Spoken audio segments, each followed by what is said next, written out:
Hi, welcome back to the Mandarin Blueprint Podcast, episode 76 today. As you'll notice, probably from the poorer quality microphone, and if you're watching this, you'll see that it's not the usual green screen and Mandarin Blueprint shirt and all that stuff.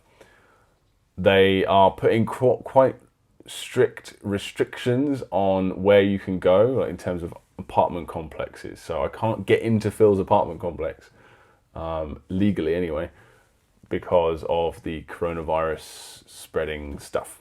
All right, so nothing to worry about, guys. I know a lot of people are still very concerned. It's just a bit inconvenient, that's all. And this only works, like they're giving us a card as well, where I live, that we can only leave our apartment complex once per day, which isn't really the case because everyone works for the government, and the government, as soon as they stop working, they don't care. As far as I can tell. So we're just going out in the evenings and walking the dogs and stuff. It's not too big a deal. And also, this will all be over probably, like they're saying they have to send the kids back to school at some point soon. They're aiming for the beginning of March. And of course, people are going to start going back to work soon as well. So I'd say that by the beginning of March, it's only another few weeks more of this nonsense, and then we'll be back to normal pretty much. So yeah, that's it. So it's a little bit inconvenient, but no big deal. So today, got a bunch of emails as usual, a bunch of comments, and I'm going to jump into the grammar lesson for today. And I thought it would be, we've sort of been talking a lot about adverbs, which we call how, does, what. And today's adverb is all about scope or range. So this is exactly what I'm going to tell you the tag that we use for finding sentences related to this adverb category in your flashcards as part of the Mandarin Blueprint Method course. So this tag is GW, how, does, what. So GW is grammar word. How, does, what, that means adverb, which means does what is the verb. How does that verb act? That's an adverb. And then in what range, which is what 范围 means. So then after that we have some Chinese words, which is 副词, which means adverb, and then 范围, which is range or scope. So adverb in what range. So I'm just going to refer to them as adverbs of range or adverbs of scope today, just to make it extra clear for those on and off the course. And I'm going to jump into a bunch of different ways you can use these. They're of course incredibly useful. So let's check out the first lesson, a first example sentence. 我只担心我的儿子. I only worry about my son. Care about would be 关心, right? 担心 is more like worry. This character Dan is like to hold up, to raise up. It's like when your heart's up here. That's how the Chinese conceptualize the idea of worry, which is an interesting idea. So 我只担心我的儿子. Now the cool thing about these adverbs, or any adverb, is that you can always take away the adverb and you'll still have a grammatical sentence, a simpler sentence. So if you took away the only, you'd have I worry about my son. 我担心我的儿子. But of course, we're adding a bit more context, a bit more stuff to it. So we add only. I only worry about my son. I don't worry about anything else. In this case, and this is from our course itself, but there's a couple of examples that I wanted to add in right here that are very similar to 只, only. They have a very similar meaning. And we haven't got any example sentences for them right now, but I thought I'd take some from elsewhere on the internet and share them with you because they're cool to know. And if you listen to the podcast, it might be just cool to make your own flashcards with them, or just for some extra knowledge. So the next one here is a bit more advanced, and we call it, it's pronounced guāng, which literally means light, so, or vision. In a way, so it means a few things, I guess. But in this case, you put it before a verb, it becomes an adverb, and it means only this thing. So check out this example sentence here. It says, 他光会说空话. 他光会说空话. He can only speak literally empty words, 空话. So basically, he's all talk. He just does that. He doesn't actually act. I really like this sentence. It's very short, very succinct, but it gets the point across in a lovely way. So, 他光会说空话. He can only talk. He doesn't actually do anything. So that's one way. And you could say, 你不能光吃面包. You know, you can't only eat bread. There's obviously millions of ways you could use it. But just make sure to put it before the verb and that has that meaning. So here's another word which is, I guess, in a similar vein to 只 and 光. But this is specifically meaning only as in barely or merely. So check out this one. 仅仅. So 仅仅, 仅 by itself, that character literally has that meaning of only, merely, just. So put it together, obviously it's going to carry that meaning too. So 仅仅一个月, only a month. In only a month, 我减掉了, I lost 10磅, 10 pounds. So 减掉了 as in 减肥. So 减掉 is saying you lost weight. 减掉了10磅 or 20磅 for 20 pounds or 5磅 for 5 pounds. You get the point. So let's try this one again. 仅仅一个月我减掉了10磅. So that one is a really good way of showing that as well. 仅仅 only. And you can also say 不仅仅, which means the opposite thing. But I'm not going to go through a sentence for that one too. I think we've got enough on our plate at the moment. So there's 3 so far, adverbs of 范围, of range. So we've got 只, 光, and 仅仅, all kind of with the same meaning of only, but in slightly different ways. Now for this next adverb of range, we have 都, and it's used to signify all or every. And take a look at the sentence and see what we mean. So, 人每天都要吃饭. 每天都. So, 每天 is every day, but the 都 is just an extra signifier there just to say every single day, just to elaborate on that. You could actually take that away. 人每天要吃饭. So, people need to eat every day, but the 都 is just I guess you could say, exaggerating that a little bit. Let's go for 都 again. Let's look at another sentence with 都, but I guess a bit more literal. Have a look at this one. 你们3个人都要吃饭吗? 你们3个人, you 3 people, you 3, all want to eat. Do all 3 of you want to eat? Good. So the 都 here is specifying range because maybe not all 3 of these people want to eat, right? So that's what this question is trying to get to the bottom of. Now, let's move on to the next one, the next adverb of range, the 副词, that is a 范围副词. This one is a bit longer, so try and keep up with this one.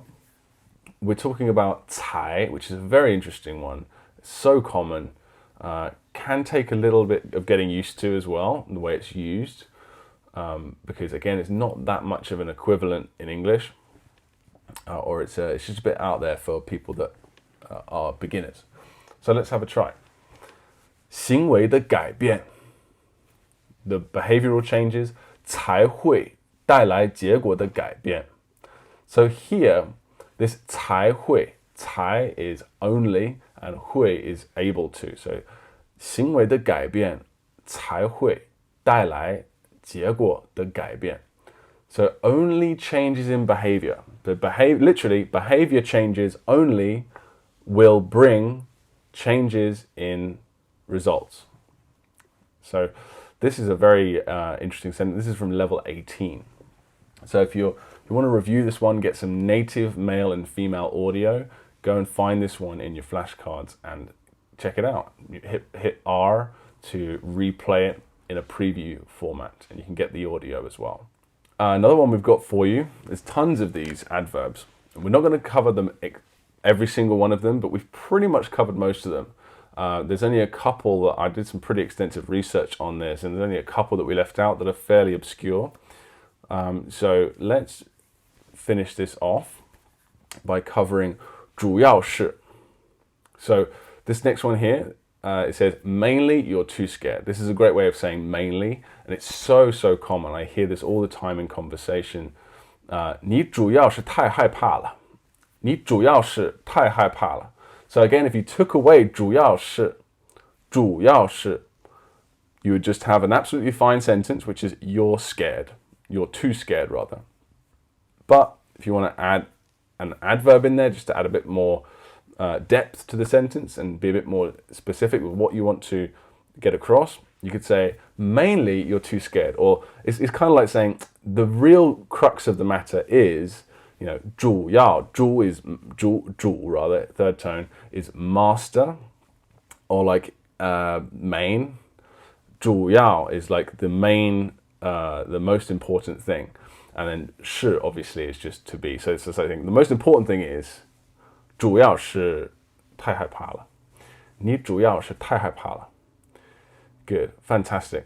So this next one is, I would say, one of the most common words in Chinese. You hear it it seems like every sentence you hear this word, or every other sentence.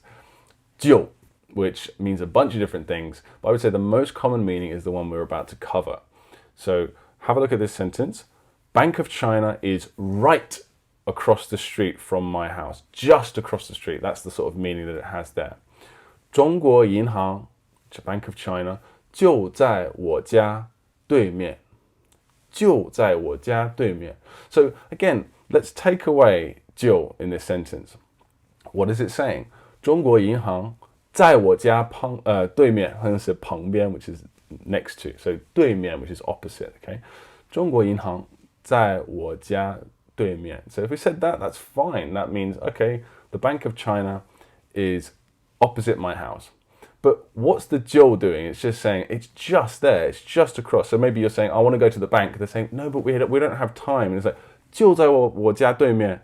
就在我家对面. Like it's just there. It'll take me like 2 minutes. Yeah, right. In a bank in China, it's going to take 2 minutes. No, it's going to take you 2 hours. But you get the point, right? So 中国银行就在我家对面. So Bank of China is right across the street from my house. I love this one. Very common. We have 完全, and you can also shorten this to 全, but I'd say this 完全 is much more common. Let's try the sentence. You did it completely wrong. You did it completely wrong. 你完全做错了. Well, it could be you did it completely wrong, or you are completely wrong. Maybe you said something which is just nonsense, which isn't true. 你完全做错了. Oh, no, sorry. No, it says 做错了, of course. You did, so 做 is to do. So 做错了 is you did something wrong, of course. Sorry, just scratch that. I wasn't reading my own sentence properly. 你完全做错了. 你完全做错了. Okay, you did it completely wrong. That's from level 21, the Mandarin Blueprint Method here. So we're just going through the sort of standalone special words that are adverbs. Not necessarily every single sequence of every single example of an adverb in the entire language. That would take too long, right? So the ones I just covered today, let's go through them. Let's review them, okay? So we have 只 meaning only. 我只担心我的儿子. I only worry about my son. 他光会说空话. 光会, so only can speak empty words. So 光 is like only or solely this thing. The next one we have 仅仅, which means only, as in you're trying to emphasize that only, as in it's not very much at all, in possibly a good way or a bad way.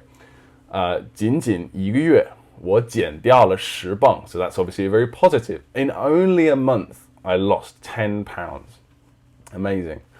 And the next one, we have 都, which is used whenever you want to say every or all of something. You can add 都 on the end to emphasize it.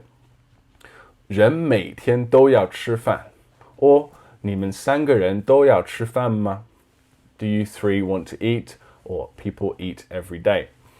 And the next one we have 才, which I really want you guys to look into a bit more and find some more example sentences, because it really has an amazing way of making you sound more colloquial, more native, because it's used so much, and it can be quite tough to get your head around at first. But so go and check out some more example sentences for this one. But the one we have here is 行为的改变才会带来结果的改变. So only changes in behavior will bring about changes in results.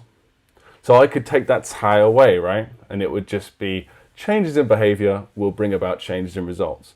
But 才会, I added that 才, just saying only changes in behavior will bring around changes in results. So I really like that sentence. It's a bit high level sentence, but I like it nonetheless. The next one we have 主要是 mainly blah blah blah blah blah. And we have the sentence here of 你主要是太害怕了.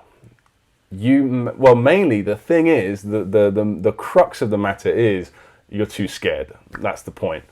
Next one we have 就, which means basically just, or specifically that, or just, yeah. 中国银行就在我家对面. 就在我家对面. So it's just there, opposite. That Bank of China is just opposite my house. And then lastly, we have 完全. 你完全做错了. You completely messed up. You did this completely wrong. Okay, guys, so that's it for adverbs of range today. So if you want to look at more examples, check out your Mandarin Blueprint Method Anki Dex and go to the tag GW, How-DoesWhat, in what range, 副词范围, and you'll find it. You'll see it just there on the left side of the menu. Easy to find. I hope that's been helpful today, guys. And let's move on. All right, so let's jump into emails for this week. We've got our first one here is from Tristan Knotts on, it's actually a comment on the course platform, sorry. And he says, Joe Bowler, a Stanford professor of mathematics education, has a really interesting book called Limitless Mind.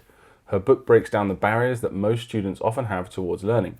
In this case, it relates to math, or maths, and how no one is inherently bad at learning a particular subject.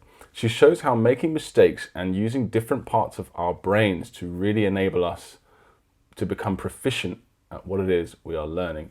Definitely see some parallels between her research and your language learning method. Well, thanks for that suggestion. So that's Limitless Mind. And yes, making mistakes, especially when reviewing Anki cards, is really good. And especially if you have someone there, like a tutor, to correct those mistakes and notice them.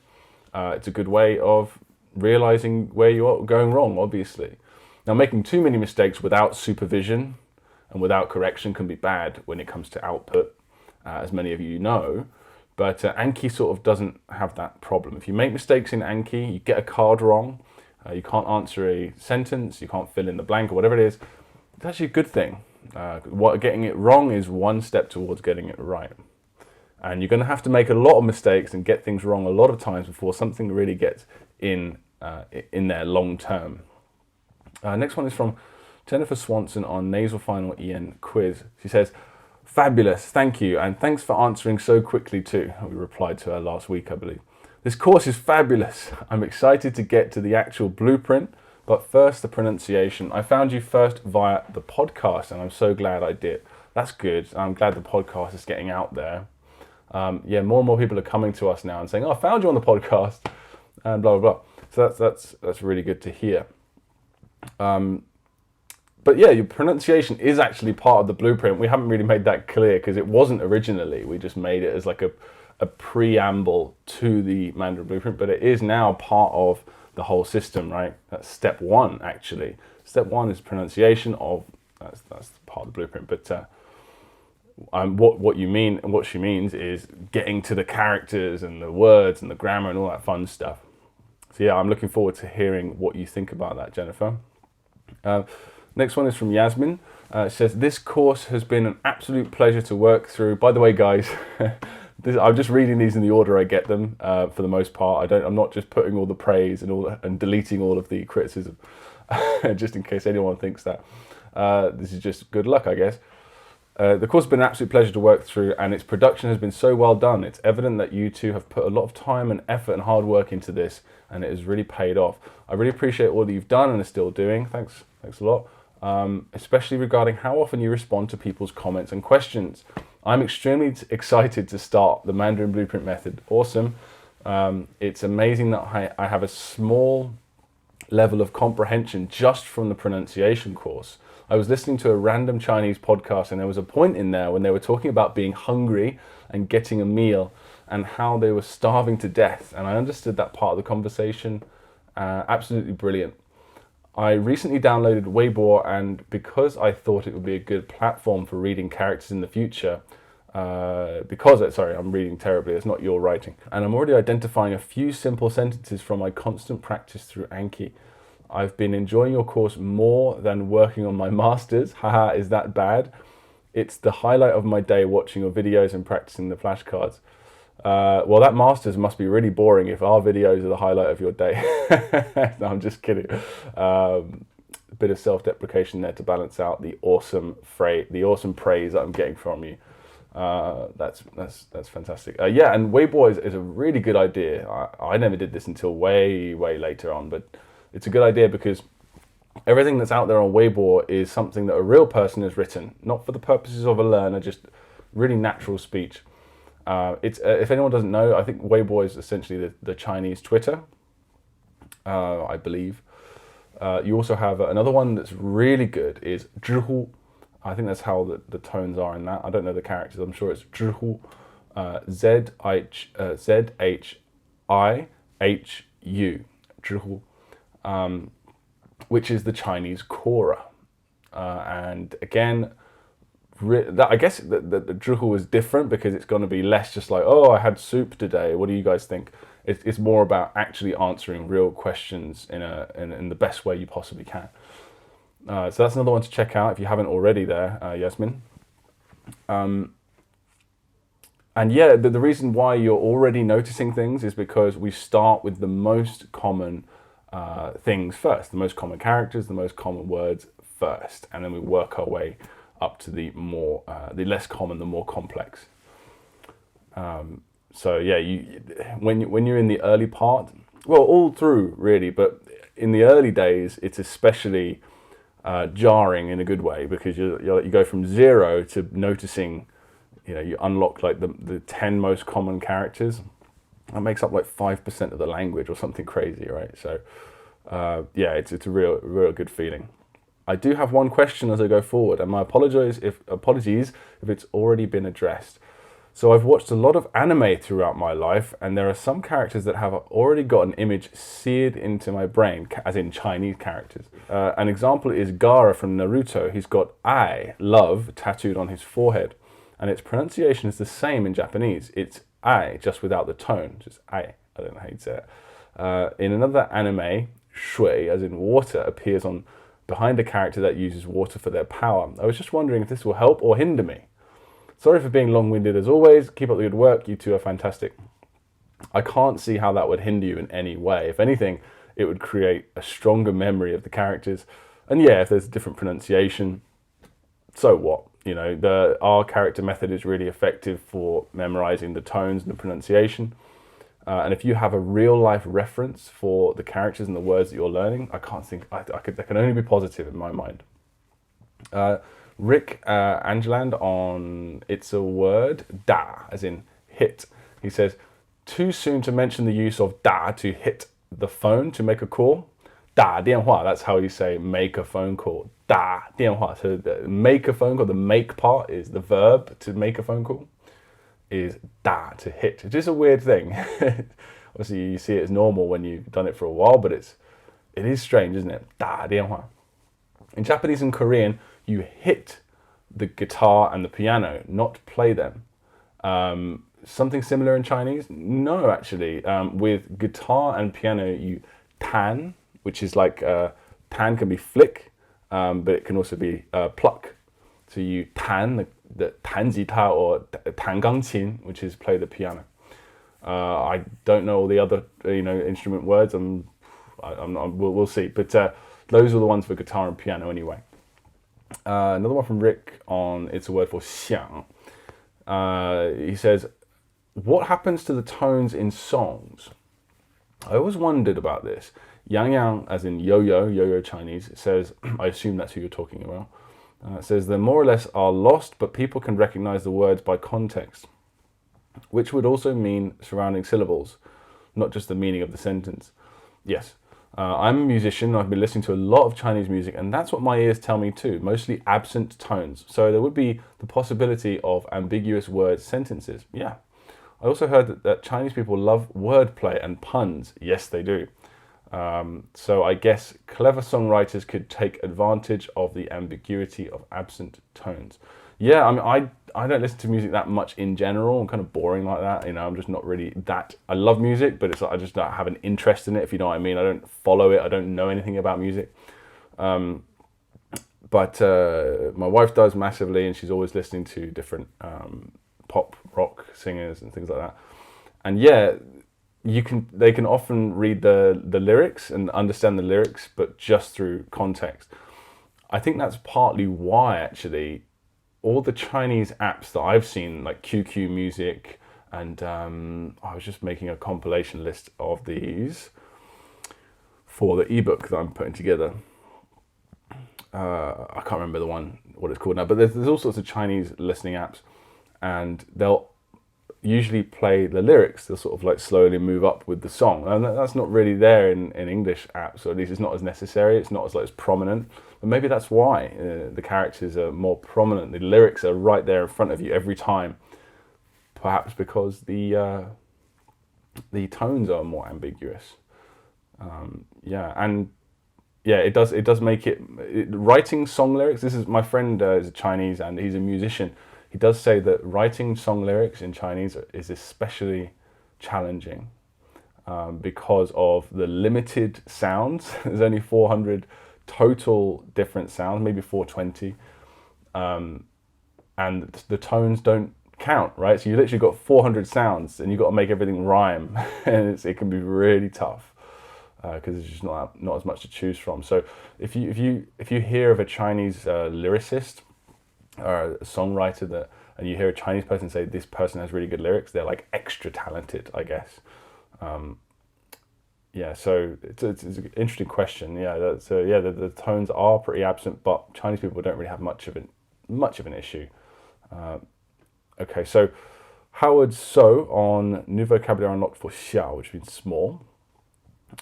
He says, for the first example, could we give example sentences for every new word that we unlocked, and at least one sentence for every single usage that's relevant in today's Chinese? He says, do we need to include the measure word ge? 过了1小时，他来了. So with this sentence, I have double checked.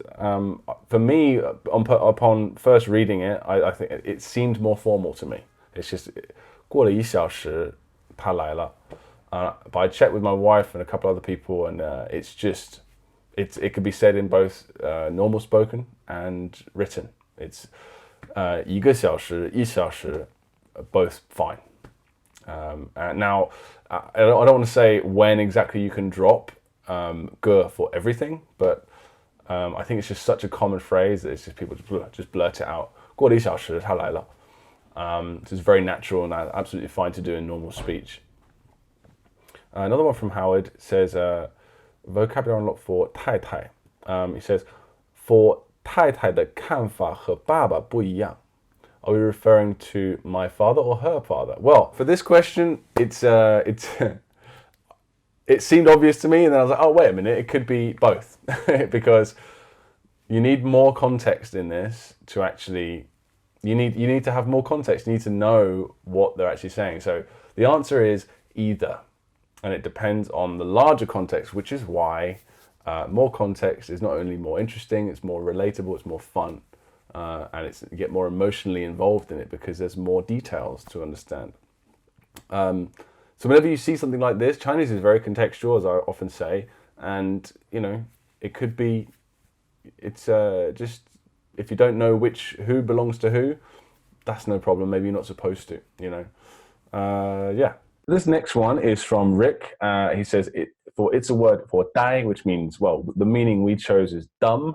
but it can also mean to stay somewhere.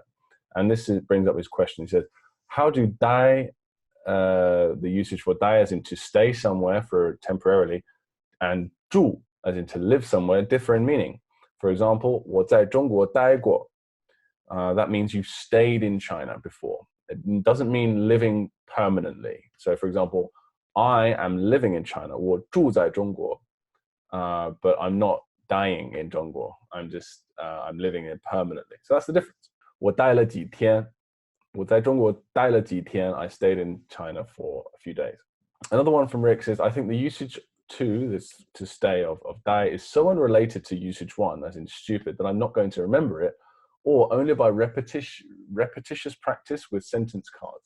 I'm thinking of making another movie for the second meaning, linked to the first movie, so I know there are 2 separate meanings. Otherwise, when recognizing the character and accessing my movie, I might forget it has another separate meaning. What's your advice?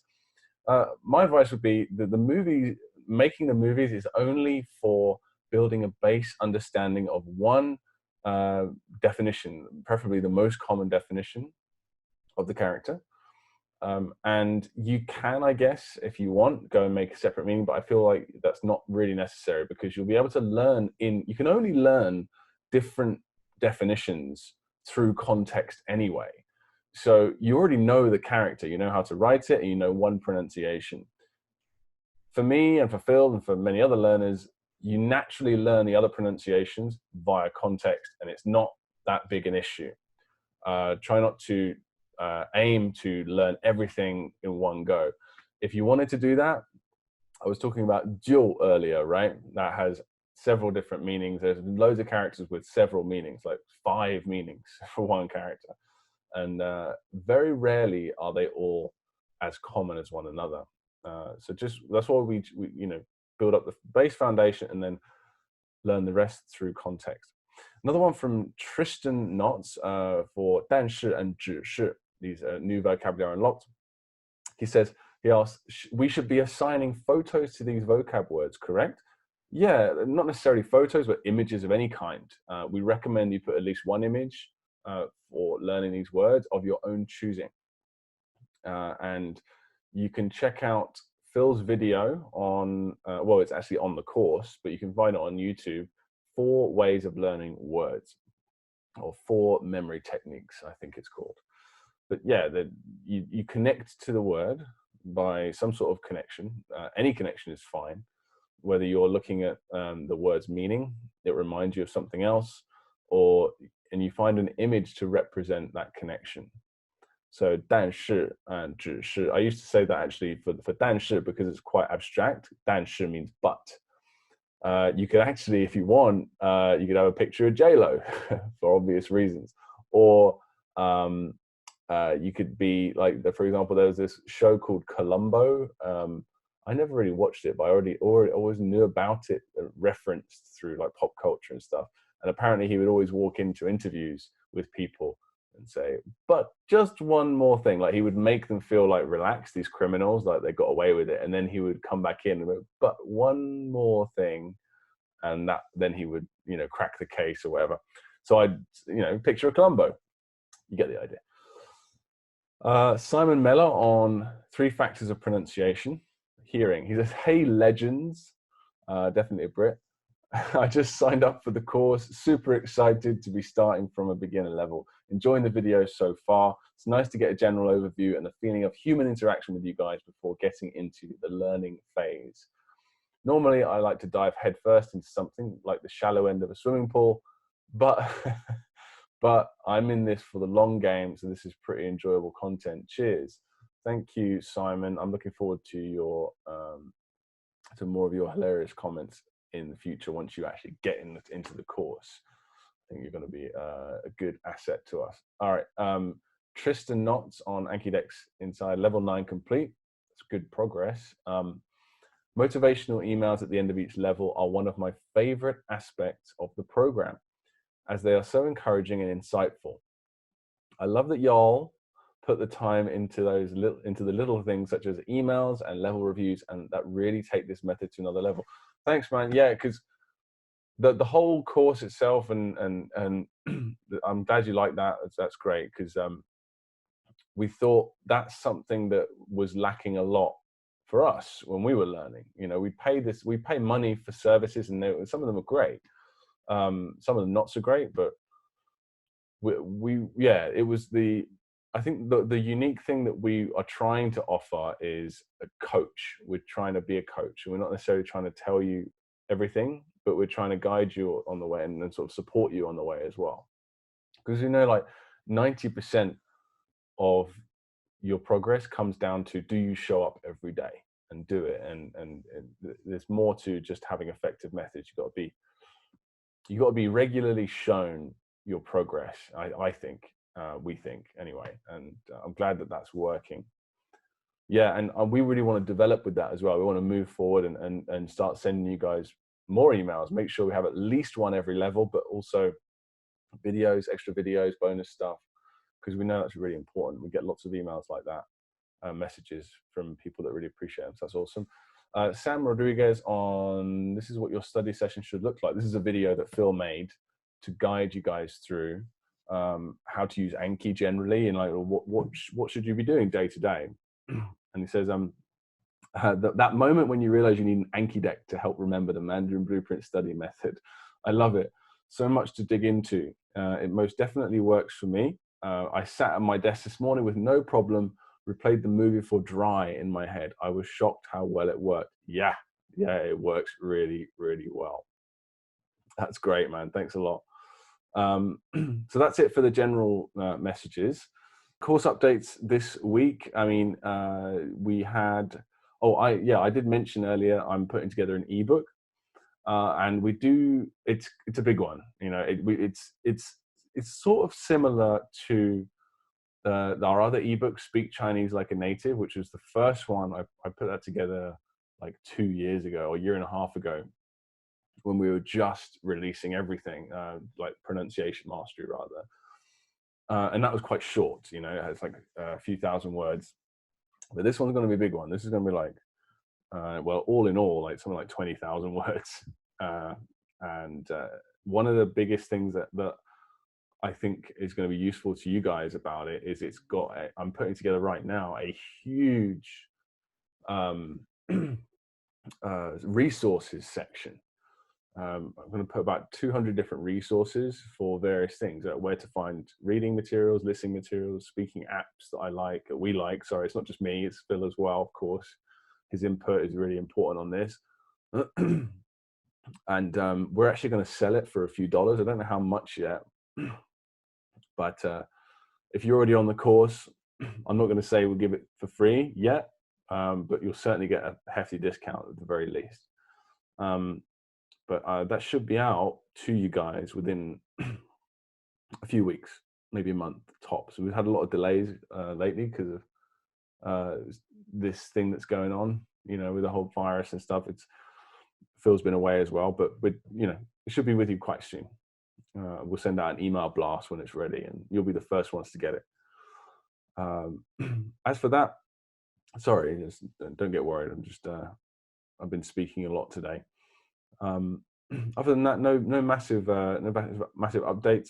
Just we're continuing to make corrections and improve what we've already released on the expansion, and we're just focusing on, just getting the course out there, which is not something you guys were really interested in hearing about. I'm not going to talk to you about our marketing efforts, but nothing much to report on as of yet.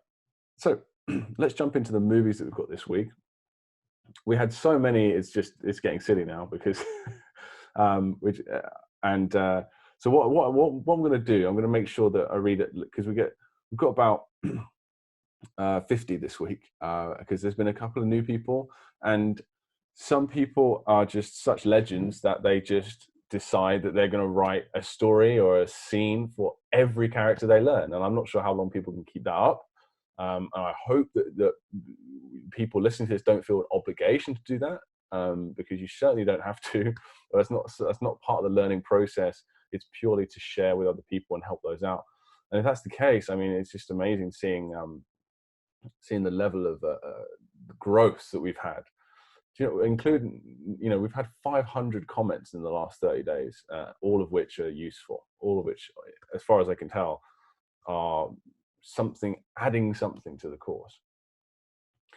So we have to be a little bit more discerning with what we share and stuff like that. But I want to make sure that because if someone sends 10 stories or 10 scenes, of course I can't read all 10 on the podcast each week.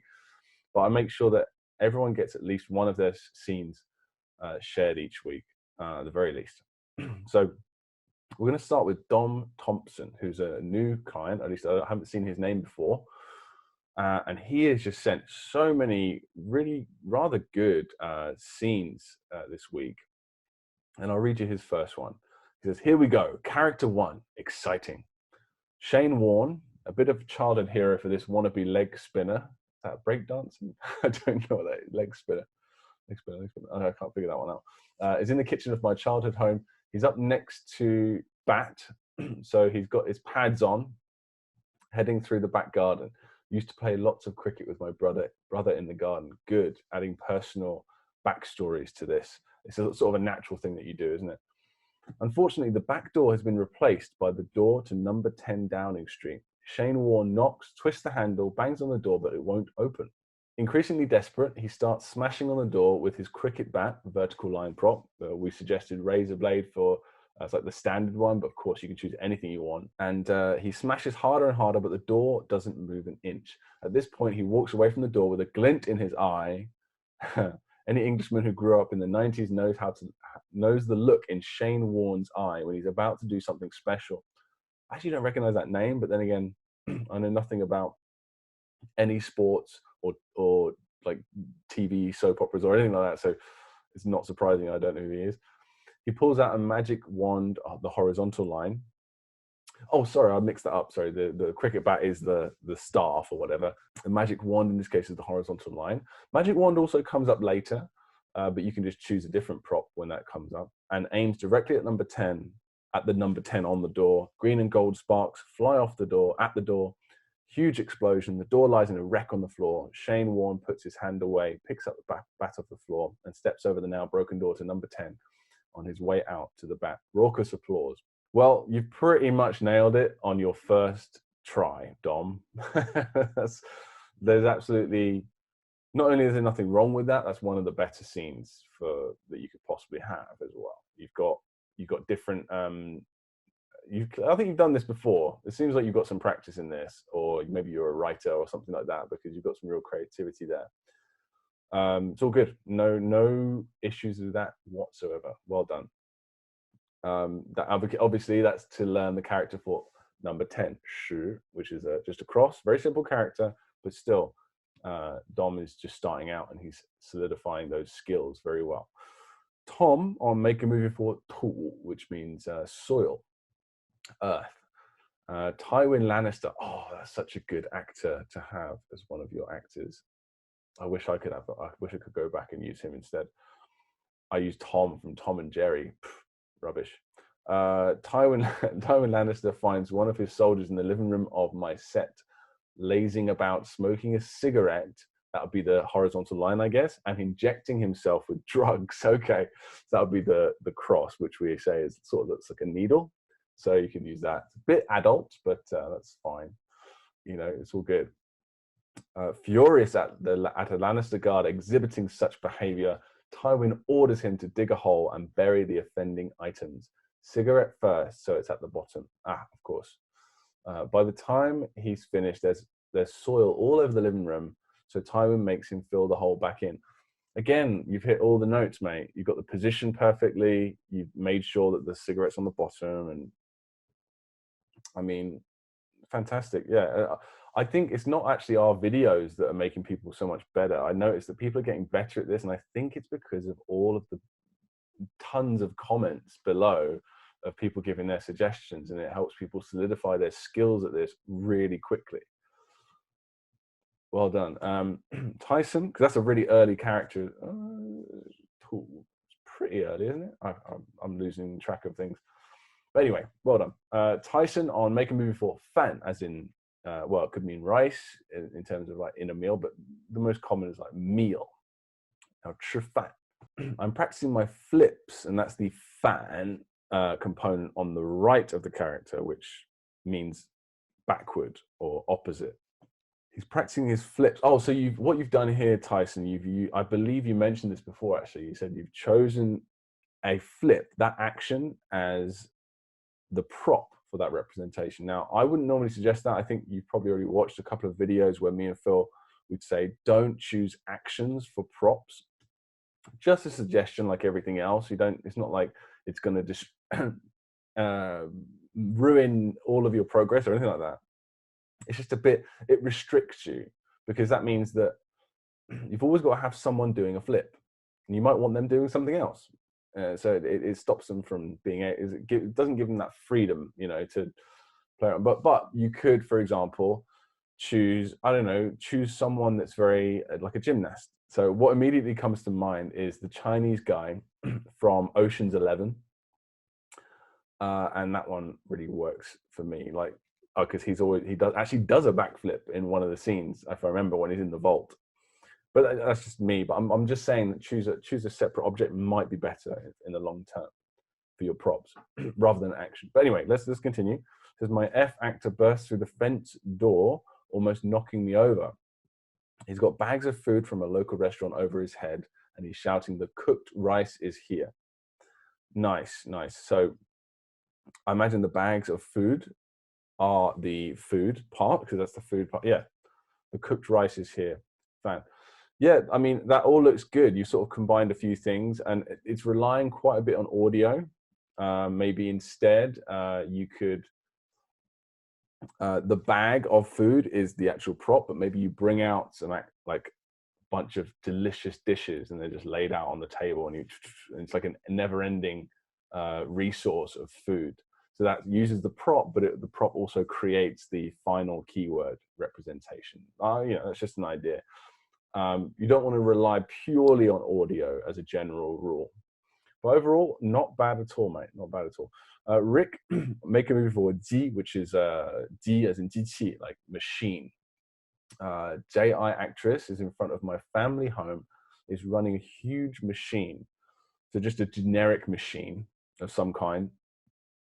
She's shoving trees in a chute on one end while desks spit out the other.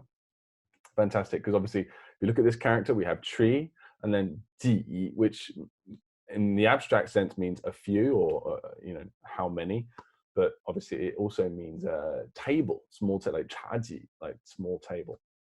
Of course, that's the better way to choose that prop, right? To make it into a table, because it's more tangible, it's easier to imagine. So you've got a tree that creates a desk, boom, done. And the machine is smack bang in the middle, doing all of the legwork. Yeah, brilliant.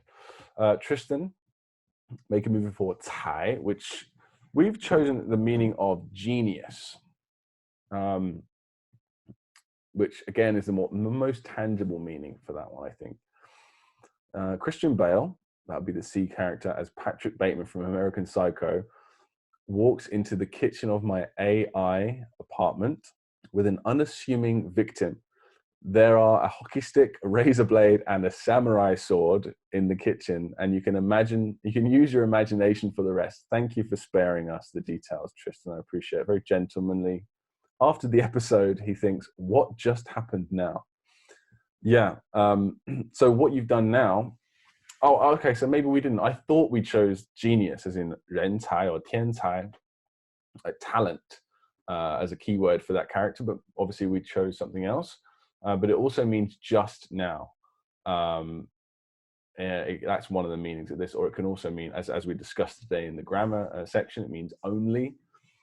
So yes, you've got the less tangible keyword meaning here, but I think you could show that really clearly with just situational gestures really well. Like he's covered in blood and he's just looking, like breathing heavily, and he's just like, what just happened? Like you can imagine looking at the camera and doing that. That works really well. Yeah, nice one. Kika Bisogno, sorry. Bisogno, it's probably, I don't know. Make a move for die, as in like to replace or substitute.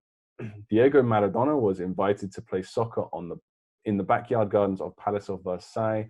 When he arrived, there were 2 players on the field, one hitting the ball upwards with a crutch and the other shooting it down with a crossbow. Right, okay.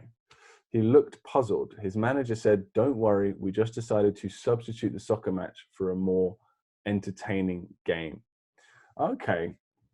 So again, we've got like I assume that the crossbow and the crutch are the 2 components, the props for these. That's absolutely fine. And I like what you're doing. You're substituting the game, but it's good to show it visually. So rather than just relying on audio, again, I've mentioned this before, instead of just saying, "Don't worry, we've decided to substitute," like just relying on someone saying that, show it. So so instead of this, so they're playing football normally, and then someone throws them the crossbow and the crutch, and then they start playing a completely different game altogether. Or if it's going to be football, maybe you should actually substitute a player. Maybe you're playing, and then you decide from your point of view, you're looking out and you see the actor. You point to the actor and you swap with the actor, Diego, or vice versa, or something like that. You actually show the idea of substitute happening in front of you visually. That's quite important, you know. Now, like I said, I'm not an oral learner. I don't do very well audio like stuff on music and all that sort of stuff. But I think all of us are visual to some degree, and you need that visual sense. But overall, it's a fantastic concept. It's really, really, really interesting, and it's going to definitely work. I think it would work better though if you showed it visually. That idea. Paul Tomasovic on Make a Movie for Shun, which means body.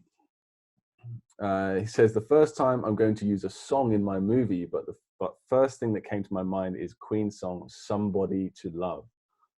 Yeah, absolutely. And we've got a few, we've got a bunch more examples of this from Jack this week. Jack is he's our, I guess you could say he's our theme tune specialist. He's given like 4 different theme tunes this week for ideas that we could, for music to put into certain scenes that are related to the keyword meaning. And it's great. And this is good as well. Somebody to Love. And it works a lot better than you would think as well. Even if you're not like me, not like massively interested, like you don't have a big music passion, you can still apply this to your scenes. Kika Bozogno again, Bozogno. I'm going to go with Bozogno, okay? I'm not going to say it any other way from now on until you correct me. Make a movie for Kant. My grandma goes to her bathroom and finds Keanu Reeves, that's the K, playing handball. So that's hand with an eyeball. "Stop that immediately," her grandmother says. The poor thing looks extremely frightened. So again, we've just got the audio, right? But here's the good news. Whenever you want to tweak a story, it's so easy. Like you can go from a story that doesn't work that well or could work better to a perfect story or an awesome story with just one small change. It's really easy, right? So just off the top of my head, just to show this visually, you could say, okay, so Keanu Reeves is playing handball and he's John Wick, right? It's so easy for him. His reflexes are so amazing. He just starts like not even paying attention. And as he's looking away, he doesn't even notice that the ball's actually hitting the eyeball itself. Like the eyeball's got hands and originally, but it's now just hitting the eye, straight in the eye. And he doesn't even notice. And then your grandmother says, "Look what you're doing. Look," and he looks and he sees it, and then he stops. He didn't, because he saw what he was doing. I mean, that's just off the top of my head, but you get the idea. You've got to show that idea of looking. Yeah, I think that would work a little bit better in terms of long-term effectiveness of this story. Next one's from Bell Hermawan on Make a Movie for Bing, which is pretty far into the order now. It's one of our newer expanded characters, I believe. So Bing means to combine, and it's really common, very useful, used in lots of different words and phrases. So how is she going to learn? How's Belle going to learn this one? Billie Eilish is in the bathroom of her England Airbnb, ENG, so that's BENG, Bing, getting ready for a party. She's wearing a headband with devil horns. That is the two little horns on top of the character. But she's not really happy with her hair and wants to make it greener. She was 2 bottles of hair dye. Or she wants 2 bottles of hair dye, 1 yellow and 1 blue. But the bottles are old and have stubborn corks in them. She successfully uses a bottle opener and then combines the 2 colors. Interesting. Yeah, so she's just, the devil horns are quite passive in this. That's fine. No big deal at all. And then the bottle opener is the kai character at the bottom. And she uses that to open. Now, it's okay to bring in bottles, random stuff, because they're related directly to the meaning of combine, which is what she does. And I can imagine that could be really cool with slow motion to show the two colors. Maybe do a close up and the colors mixed together. Beautiful. Alina Dana Kuroyan on Make a Movie for Quan. So Alina has got, this is for QU, so it's a god, the Queen Mother of the West, Xi Wang Mo, Chinese deity. She's got, so Quan is made up of umbrella on the top, and then which is king on the bottom, Wang, but then she's chosen specifically a black ghost king, floating in the air surrounded by black smoke. This is very specific, right? Very personal to Alina. Let's see how she interacts with them. So remember, this is to learn the character that means complete, okay? Queen Mother of the West, Xi Wang Mo, is in the kitchen of AN location. Black ghost king floating in the air and surrounded by black smoke comes to visit wearing fastuous attire. I don't even know what fastuous means. And followed by a servant holding a huge, okay, you see, you're using the word fastuous again, so now I've got to look it up, haven't I? Don't tell me my dictionary doesn't even know. Are you trying to make me look silly? Okay, hang on. Fastuous? That's not a word. According to the dictionary, it's not. Oh, do you mean fabulous? I think you mean fabulous. Okay, whatever. Okay, so fabulous. Let's say it's fabulous, right? Now, this is a complete image of a complete sovereign, smiles the Queen Mother of the West. But Black Ghost King says, only having by my side a magnificent beauty like your majesty can my sovereign image be complete. Will you be my wife? Complete me and my life. So that sort of started to come together towards the end, because I had no idea what was going on for a while. But that one coming towards the end there, complete me. That could work, actually. I think it's just visual enough, and reference the idea of complete. I can imagine him on his knees as well. Yeah, that could be quite cool. It's a very interesting way of showing a rather intangible meaning, you know. Complete me. I'm also thinking, I watched Dark Knight again recently, and I'm thinking of the Joker, you know, where he says that to Batman, you complete me, you know. But hey, that's just random thoughts from me. Petteri Nakamura on Make a Movie for T, which means to bring up, like a question, or to hold by one side, like a bag. T. Leone, or Taya Leone, walks into the kitchen in my childhood home and finds Shakespeare there. That's shi, as in to be or not to be. Shakespeare holding a glowing lightsaber, asking in a deep and resonant voice whether to be or not to be. She timidly raises her hand, asking, "Sir, would you like to discuss this?" Yeah, and again, it doesn't seem that visual, right? But it is, if you think about it in terms of like the funny sort of facial expressions and physical actions you can have associated with that. You know, her walking on this rather strange scene. It's like, "Excuse me, sir, would you like to discuss this?" Yes, it's got audio. But I didn't say audio's got a problem. Like, speaking is not a problem at all. It adds to it. I'm saying don't rely completely on it. Well done. Yeah, that's a nice one. Jack, Music Man. I only just chose one example of his, but follow along the comments for a few more on the course. He says, for the movie, make a movie for year, which means also, which is a very abstract character. Very abstract keyword. So maybe having, in this situation, the abstract ones are where having a bit of music, theme music in the background that's related to the meaning would help. Well, it would always help, but it'd help extra more. E character killing mosquitoes with the various props as she sings. Another one bites the dust. Another means also, you know, great. Yeah. Did you also inspire the previous comment about the Queen song, or was that just a coincidence? I don't know. Dom Thompson on Make a Movie for Xiong. So there's one more from Dom, and we'll call it a day. My keyword connection for older brother was Percy Weasley. For me, his main trait is being pompous and self-important and ordering people around. Yeah, like I've noticed that recently. We had a comment from, was it Tristan? I can't quite remember exactly who, or maybe it was Petri. I can't remember. But someone commented recently. He said that he was remembering celebrities in his mind a lot easier than his own family, and it was because the traits of celebrities come out a lot more, and they're a lot more wacky and outlandish than maybe your auntie is, you know. So it's a great idea to bring out the traits of your actors within your scenes if you can. And that's why it's even better idea to choose people that you either know very well or you are a big fan of. You know, there's someone that's a famous person with a bit bombastic or whatever. So let's look at the scene. Cheryl Cole is doing a festival gig in the grounds of Hogwarts, singing Girls Aloud's absolutely banging cover of Jump. Out of nowhere, she's struck by a spell and turns into a Rolling Stone's mouth with kangaroo legs and a tail. Kangaroo legs would be the two little legs. So this is to learn Xiong. Yeah. So this is to awesome. So you haven't gone for human legs, you've gone for kangaroo legs. Yeah. She's now bouncing around the grounds, singing the chorus of Jump at a deafening volume.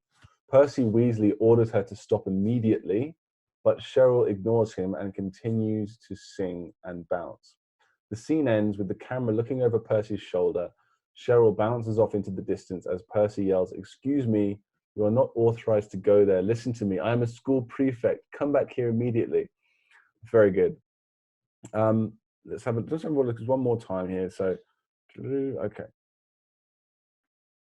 Yeah, I don't see a big issue with that at all, because I was just thinking, just having the props like boom, like they're together, it might not be that memorable, but I think it'll be fine actually. Usually it's cool to have them separate, and then, or not cool, but it's like the most common way is to have them separate and then they sort of come together in some way. But, and also your Cheryl Cole is the actress, right? So is she still recognizable as Cheryl, or has she just become the two props now? I mean, again, I'm nitpicking, but that's what these are kind of like. I want to make sure that you don't take any wrong turns and stuff. I'd say overall, this is not bad at all, but it's good to see everything throughout the entirety, you know, so make sure you see Cheryl Cole. Maybe she's holding the two props and he zaps them and they become one thing and they jump off and she jumps off with them together. I'm just trying to think of ideas to make sure everything's still in the scene with you.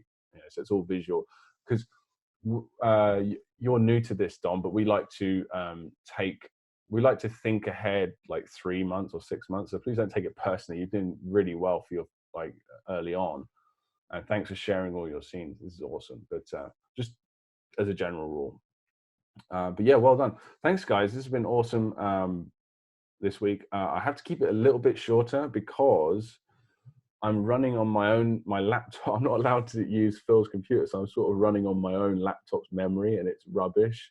And it's sort of, I don't know how, it's sort of pretty limited. So I think I'm gonna have to leave it there for now. So anyway, I hope that was helpful. I'll be back in a couple of weeks. Hopefully, yeah, I've just also, in between shooting this, whilst I was shooting this, I got a message from a friend, from a very reliable resource, that this whole restriction stuff should be over by the 5th of March. I've actually got a date. Like that's their projection. You know, who knows? Maybe something will happen, but I think we'll be all right. I think by the beginning of March, this will all be back to normal. We'll have our lovely T-shirts and green screens and all that stuff back again. But until then, hang in there, guys, and have a good couple of weeks, and I will see you soon. Bye bye.